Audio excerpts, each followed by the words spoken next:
Hello বন্ধুরা, good morning. আজকে আবারও একটি নতুন দিন শুরু করছি তোমাদেরকে সঙ্গে নিয়ে।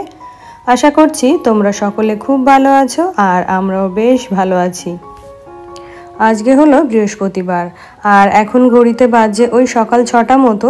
তো দেখো, ঘুম থেকে উঠেই আমার যে কাজগুলো থাকে সেগুলো দিয়েই আজকের ব্লগটা শুরু করলাম। তো প্রথমেই উঠেই আগে বাসি ঘরটা ঝাড় দিয়ে নিচ্ছি। তো ঘর ঝাড় দিয়ে ফ্রেশ হয়ে দেখো চলে এলাম ঠাকুর ঘরে। তো এখন ঠাকুর ঘরের যে কাজগুলো থাকে, যেমন সিংহাসনটা একটু পরিষ্কার করব, আর কিছু বাসন রয়ে গেছে ঠাকুরের, সেগুলো এখন মেজে নেব, আর সেই সঙ্গে ঠাকুর ঘরটাও মুছে নেব। তো ঠাকুরের যে সমস্ত থালা গ্লাস ওগুলো হয়, ওগুলো তো আমি সন্ধ্যাবেলা সন্ধ্যা দেওয়ার সময়ই মেজে ধুয়ে রাখি। আর ঠাকুরের যে এই যে পিতলের বাসনগুলো, যেমন ঘট, তারপরে ধূপদানি, প্রদীপ, এগুলো হচ্ছে এখন মেজে নিচ্ছি। তো আজকে তো বৃহস্পতিবার আর ঘরটা তো নতুন করে পাততে হবে, তো সেই জন্যই আর কি ঘরটা সকালবেলা তুলে এখন এই যে মেজে ভালো করে ধুয়ে নেব। আর কি হয় বলো তো, বুধবার দিন সন্ধ্যাবেলা সন্ধ্যা দেওয়ার সঙ্গে সঙ্গেই আর মনে হয় না যে ঘরটা তুলে ফেলি বা এখনই মেজে ধুয়ে রাখি। তো সেই জন্য আর কি ঘরটা সকালের জন্য রেখে দিই আর এখন ওগুলো সব মেজে নিচ্ছি। তো আজকে যেহেতু পুজোর একটা চাপ রয়েছে, তারই সঙ্গে আবার আজকে বাবাইয়ের স্কুল রয়েছে, মানে ওর তো এক্সাম চলছে, তো আজকে ওর একটা এক্সাম রয়েছে। তো তাড়াতাড়ি করে ঠাকুর ঘরের কাজটা কমপ্লিট করে রান্না বসাতে হবে, ওকে আবার ঠিক টাইমের মধ্যে খাবার দিতে হবে। আর তোমরা তো সবাই জানো যে বাচ্চাকে স্কুলে পাঠাতে হলে তার পিছনে কতটা সময় দিতে হয় আর কি ধরনের কাজ করতে হয়। তো দেখো, ঠাকুরের বাসন ধুয়ে ঠাকুর ঘরটাও এখন মুছে নিলাম, আর নিচে থেকে কিছু ফুল, বেলপাতা, দূর্বা সমস্ত কিছু গুছিয়ে এনে ঠাকুর ঘরে রেখে দিলাম। তো এখন চলে এসেছি এই যে রান্নাঘরে। তো এখন ভাত ডালটা বসিয়ে দেব, তারপরে আর কি সমস্ত রান্নাগুলো করব। তো সকাল সকাল এই যে ফ্রেশ থাকা অবস্থায় ঠাকুর ঘরের কাজটা করে নিলে বেশ ভালো লাগে। আর এখন যেহেতু এই যে এঁটো কাটা, মাছ মাংস এগুলোতে হাত দেব, তো এই কাজগুলো করার পরে আর ইচ্ছে করে না যে ঠাকুর ঘরে গিয়ে ঠাকুর ঘরের কাজগুলো করি। আর ওই যে স্নান করার পরে যদি এই ঠাকুর ঘর পরিষ্কার করা, বাসন ধোয়া ওগুলো করে পুজো দিতে যাই, তখন কিন্তু বড্ড চাপের হয়ে যায়। তো সেই জন্য সকালবেলা উঠে যদি ঠাকুর ঘরের কাজটা আগে কমপ্লিট করে রাখি, তারপরে স্নান করে ধীরে সুস্থে কিন্তু পুজোটা দেওয়া যায়। আর এই দেখো, বাসি ওভেনটাও একটু মুছে নিয়ে তারপরে এই যে ভাত আর ডালটা বসিয়ে দিচ্ছি। আর এখন কিছু মাছ রাখা হয়েছে, তো সেগুলোও এখন ধুয়ে নেব।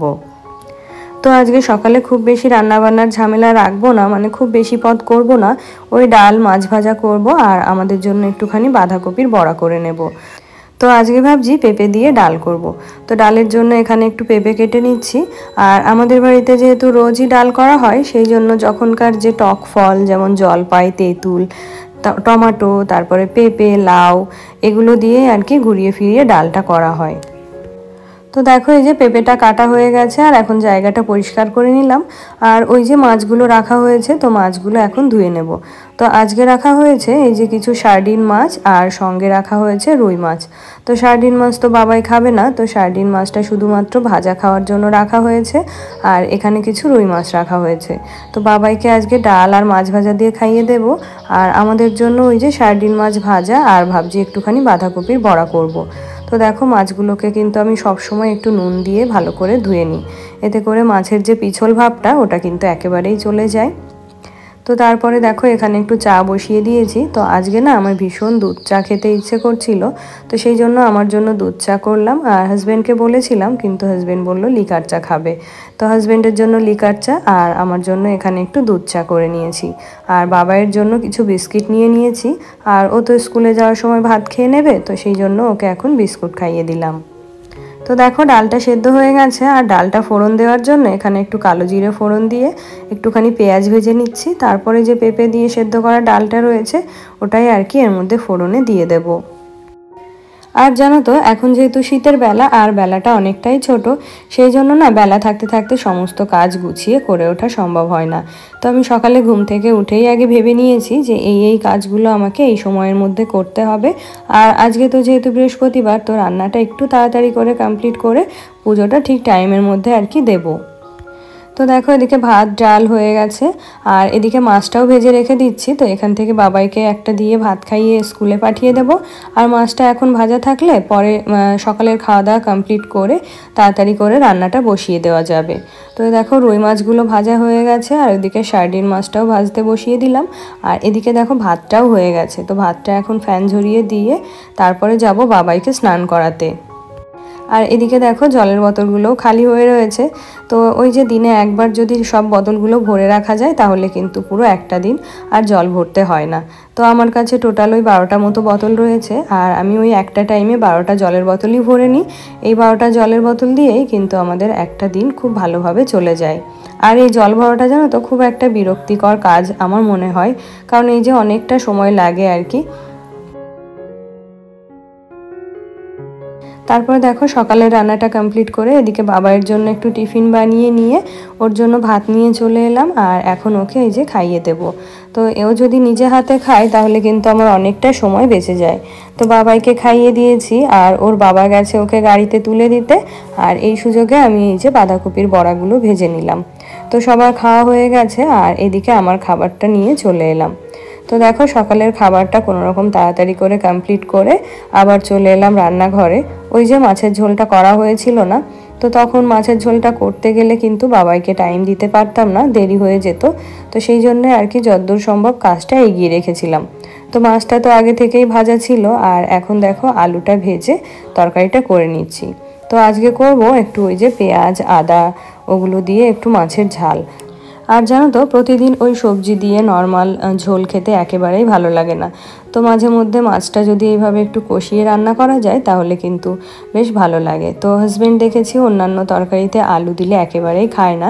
তো মাছের ঝোলে যদি এইভাবে বড় বড় করে আলু দেওয়া হয় তো এটা আবার দেখেছি বেশ ভালো খায়।